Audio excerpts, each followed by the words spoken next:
نظر و نیاز جو ہے یہ عبادت ہے.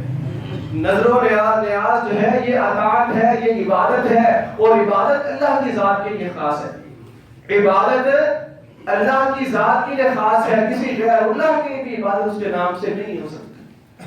اسی طرح میرے بھائی رجب کے مہینے میں بہت سارے کام ہوتے ہیں. ہمارے ہاں ایک صلاۃ الرغائب کے نام سے مشہور ہے کہ رجب کے مہینے میں جو پہلی جمعرات آتی ہے, جمعرات کا روزہ رکھنا اور رات کو نماز پڑھنا صلاۃ الرغائب کے نام سے, یہ کسی صحیح حدیث سے ثابت نہیں ہے. اسی طرح رجب کے مہینے میں مخصوص روزے رکھنا, رجب کے کنڈے یا رجب کی 27ویں رات کی عبادت کرنا, یہ تمام کام صحیح ثابت نہیں ہے. امام شوکانی رحمہ اللہ فرماتے ہیں انما رویا من فضل صیام رجب فکلہ موضوع. فرماتے ہیں کہ میرے بھائی رجب کی فضیلت کے بارے میں, رجب کے مہینے کی فضیلت کے بارے میں اور اس پورے مہینے میں کوئی خاص عمل, کوئی نماز, کوئی روزہ, کوئی بھی چیز جو ہے وہ صحیح احادیث سے ثابت نہیں ہے. فرماتے ہیں اس بارے میں تمام احادیث جتنی مروی ہیں وہ یا تو ضعیف ہیں, یا تو موضوع ہیں, یا رسول اللہ صلی اللہ علیہ وسلم پر جھوٹ باندھا گیا ہے.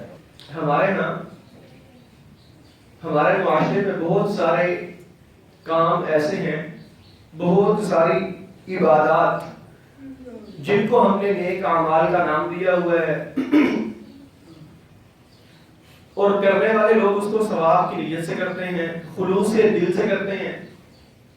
اگر ان کو یہ بات سمجھائی جائے نا کہ اللہ کے بندو یہ عمل قرآن و حدیث سے ثابت نہیں ہے, تو کہا جاتا ہے کہ ہم تو ثواب کی نیت سے کرتے ہیں. میرے بھائی ایک اصول خلاصہ اپنے ذہنوں کے اندر اچھی طرح بٹھا لیں, اچھی طرح اس کو سمجھ لیں اس بات کو. کوئی بھی عمل جو قرآن و حدیث سے ثابت ہے, جس طریقے پر وہ عمل ثابت ہے, جس طریقے کے ساتھ قرآن اور حدیث میں ذکر ہے, وہی عمل کسی اور طریقے سے کرنا یہ حرام ہے. اس کو بدعت کہا جاتا ہے.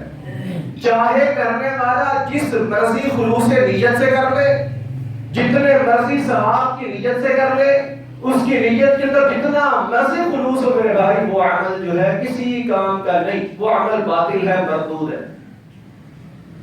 اما جان سیدہ عائشہ صدیقہ رضی اللہ تعالیٰ عنہ فرماتی ہیں رسول اللہ صلی اللہ علیہ وسلم نے فرمایا من عمل عملا لیس علیہ امرنا فہو رد. جس نے کوئی ایسا کام کیا جس پر میں محمد رسول اللہ کا حکم نہیں ہے, وہ کام مردود ہے, باطل ہے. اس کی دو مثالیں دیتا ہوں, ٹائم بہت شارٹ ہے. نبی مکرم علیہ السلام سفر پہ نکلے, آپ کے ساتھ صحابہ کرام تھے. حدیث میں آتا ہے حتی بلغ قراء الغمیم, جب وہ قرآن مقام پر پہنچے نا تو روزہ رکھنا مشکل ہو گیا, گرمی تھی. نبی مکرم صلی اللہ علیہ وسلم نے پیالہ بنوایا, روزہ افطار کر لیا, اور کچھ صحابہ نے بھی روزہ افطار کر لیا, لیکن کچھ صحابہ نے روزہ افطار نہیں کیا. ان سے پوچھا گیا کہ روزہ افطار کیوں نہیں کیا؟ انہوں نے کہا کہ ہم سمجھتے ہیں کہ ہمارے اندر طاقت ہے, ہم ابھی بھوک اور پیاس کو برداشت کر سکتے ہیں, اس لیے ہم نے روزہ مکمل کرنے کا ارادہ کیا ہے.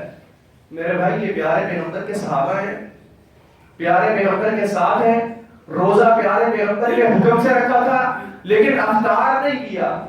نیت کیا تھی کہ اللہ نے طاقت دی ہے, مکمل کر سکتے ہیں.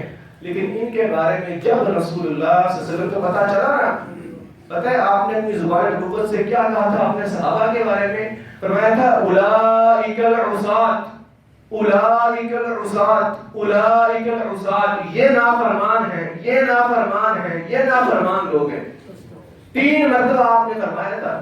کیا صحابی رسول سے زیادہ خلوص میرا اور آپ کے اندر آ سکتا ہے؟ اور ہم بچوں کو بلا لیتے ہیں کہ دکان کا افتتاح کر رہے ہیں, گھر کا افتتاح کر رہے ہیں, بچوں کو بلاتے ہیں, قرآن پڑھواتے ہیں ثواب کی نیت سے. اور اللہ کے بندوں جو عمل پیارے پیغمبر نے نہیں کیا, آپ کے صحابہ نے نہیں کیا, اللہ کی قسم وہ عمل حرام ہے, باطل ہے, مردود ہے, بدعت ہے. اور کوئی بھی بدعت حسنہ نہیں بلکہ سیئہ ہوتی ہے. اسی طرح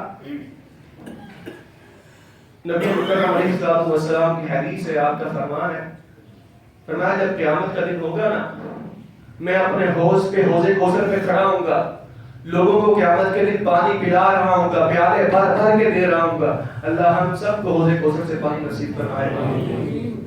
آپ نے فرمایا کچھ لوگ لائے جائیں گے، ان کے وضو کے اعضاء چمک رہے ہوں گے، میں دیکھ کے پہچان لوں گا کہ میری امت ہے، لیکن جب میرے قریب پہنچیں گے نا، درمیان میں فرشتے دیوار بنا دیں گے، رکاوٹ ڈال دیں گے، میں کہوں گا فرشتوں آنے تو، یہ میری امت ہے۔ فرشتے کہیں گے اللہ کے رسول آپ جانتے ہی نہیں، انہوں نے آپ کے بعد دین کو بدل دیا تھا، دین کے کاموں کو تبدیل کر دیا تھا۔ آپ نے فرمایا میں اس ٹائم کہوں گا، فرمایا میں اس ٹائم میدان محشر میں اپنے حوض کوثر پہ کھڑا ہو کر یہ کہوں گا سحقاً سحقاً لمن غیر بعدی، اس کو دور لے جاؤ، اس کو دور لے جاؤ جس نے میرے بعد دین کو تبدیل کر دیا۔ اللہ رب العالمین سے دعا ہے اللہ ہمیں دین حنیف کو سمجھنے کی توفیق عطا فرمائے، اللہ ہمیں سنت رسول سے محبت کرنے کی توفیق عطا فرمائے، اللہ تمام مسلمانوں کو بدعات سے بچائے۔ سبحان ربک رب العزۃ عما یصفون وسلام علی المرسلین والحمد للہ۔